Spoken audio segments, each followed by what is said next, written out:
Alors bonjour à tous et bienvenue à l'AFPA d'Auray sur le chantier du Super Harlequin Voile Magazine. Alors vous le voyez, il a bien changé notre Super Harlequin, on n'en a pas beaucoup parlé ces derniers temps, mais il a reçu un covering, il a reçu son anti-fouling avec avant ça un primaire, il est beau. Il y a beaucoup de bruit autour de moi, c'est un peu l'effervescence à l'AFPA, d'abord parce que les stagiaires arrivent à la fin de leur formation, ils vont avoir leur examen qualifiant très bientôt. Et puis nous, la mise à l'eau approche, ça va être la semaine prochaine, donc on met les bouchées doubles. On a là le tableau avec un peu la job list. Alors ça paraît un peu brouillon, mais c'est ce qu'il faut un peu pour voir ce qu'il nous reste à faire. Alors aujourd'hui, on voudrait poser les listons, on voudrait finir de poser les cadènes, notamment du bas-étai, le capot de la descente. Ils sont en train de poser l'accastillage, le rail d'écoute de GV. Il y a plein de choses encore à faire. Mais on va y arriver, on va être dans les temps, quoi. Déjà, on est super satisfait parce qu'il est quand même super beau. C'est Charlotte Schiffer qui nous a fait le design. C'est Stickerman qui est venu poser le covering qui a été livré par Exis. C'est du job de poser ça. Vous verrez, on a fait tout un article dans Voile Mag. Il y a pas mal de boulot et pas mal d'adaptations à la forme de la carène. Je vous invite à monter à bord pour voir un peu à quoi ça ressemble maintenant. Allez, j'y vais.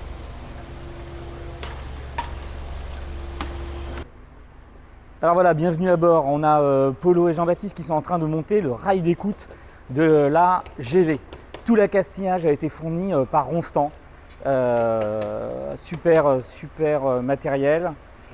Ronstan, c'est une marque australienne et qui est importée en France. Et on a une grosse nouveauté sur ce bateau, une exclusivité même, c'est les nouveaux winches de la gamme Ronstan.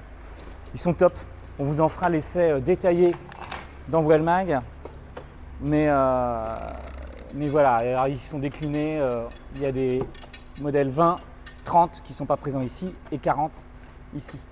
Le gros avantage, la particularité, c'est, alors on le verra quand il sera avec son gréement, mais c'est qu'on peut choquer de l'écoute sans l'enlever du self-tailing.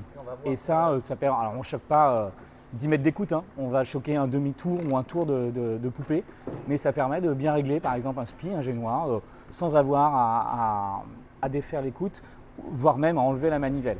Donc ça, bientôt en test, très pratique dans Voile Magazine. Bon, le pont, il ne faut pas se fier. On est encore en chantier, il y a des choses qui sont encore en train d'être installées. Il y a une deuxième couche d'antidérapant qui sera passée une fois que tout sera clean. On pose les mains courantes. Hier, les cadènes ici ont été posées. Aujourd'hui, on va remettre le capot de descente. Tout ce qui est hublot a été posé il y a assez peu de temps. En changeant de technique, avant c'était vissé tous les 5 cm. Là maintenant, il y a 4 vis pour maintenir le hublot en position et c'est collé. Et en fait, ça suffit largement et ça permet même une meilleure souplesse et une meilleure étanchéité, quoi.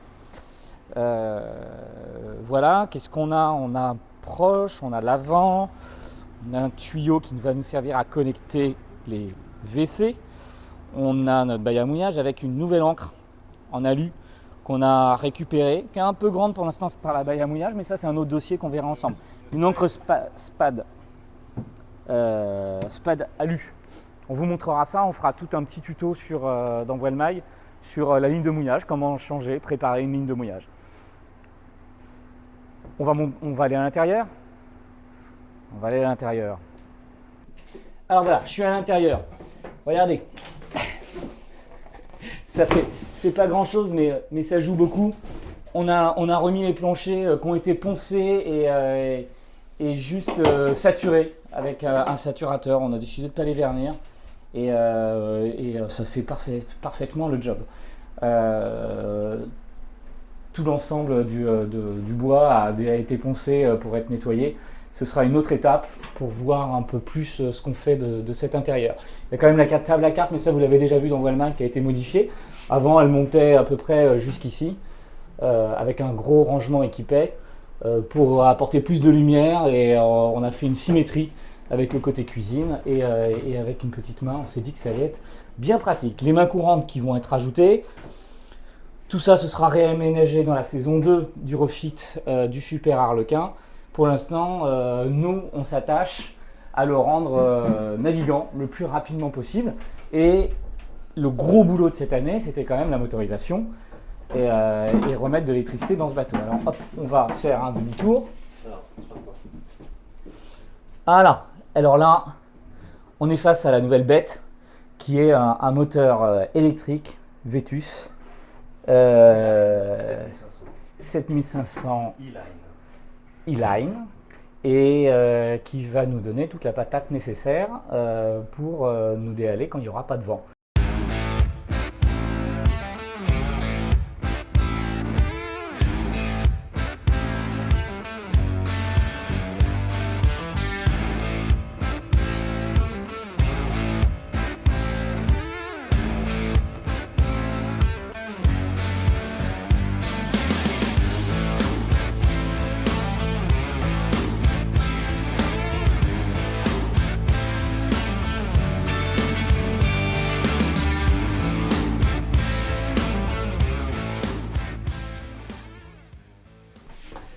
À mes pieds, on a une autre batterie, plus classique, parce que c'est du 12 volts. Il y a quand même du 12 volts dans ce bateau.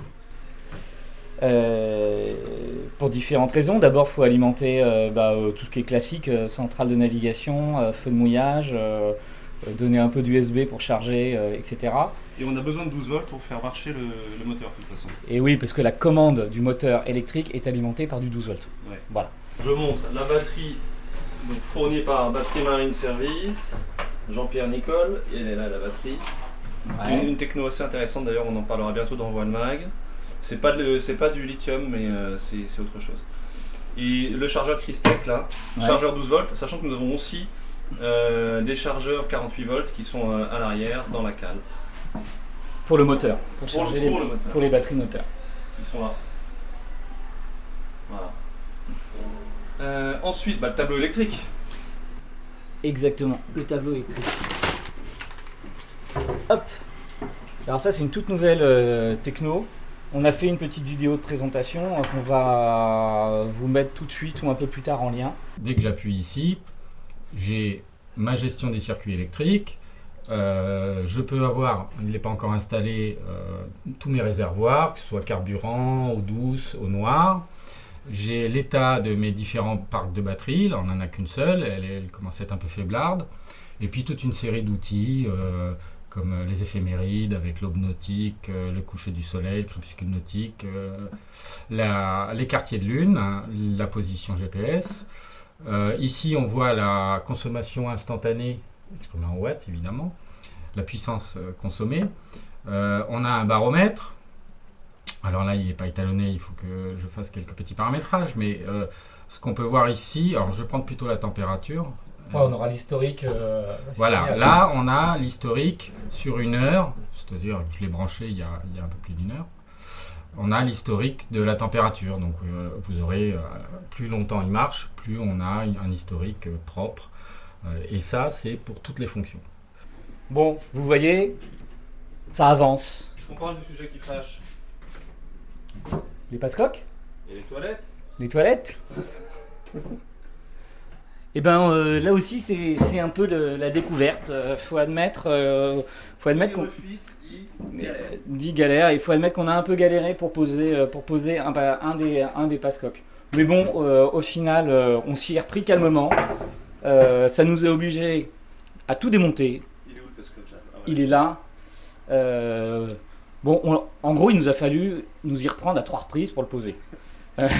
C'est pas très glorieux, mais au bout d'un moment, pour la 3e fois, on s'est calmé, on a tout démonté, on est reparti de zéro, on a tout nettoyé, on a perdu un peu de temps à tout nettoyer. Comme nous disait Yves de l'AFPA. Et on a respecté à la lettre, effectivement, ce que nous disait le formateur de l'AFPA. Et bizarrement, ça a fonctionné. Comme quoi, de temps en temps, il faut être un peu scolaire. Et voilà, on était trop pressés de finir pour voilà, on était un peu dans le jus. Et de temps en temps, faut prendre du recul, faut être calme, quoi. Mais voilà, mais ça va être fait. La mise à eau, c'est la semaine prochaine. parce que on a une deadline, c'est la Rubik's Cup.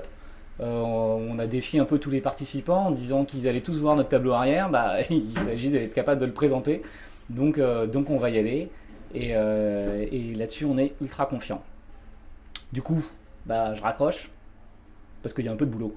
Et ben, rendez-vous donc le 13 juin pour la mise à l'eau. Rendez-vous 13 juin pour la mise à l'eau et le week-end du 25 juin pour les premières navigations. Et alors là, on est allé voir les voiles et on a sorti le Big Boy parce qu'on a la ferme intention de faire une belle photo SPI plus Big Boy à l'ancienne façon année à la Rubik's Cup. Voilà. Allez, à bientôt, ciao.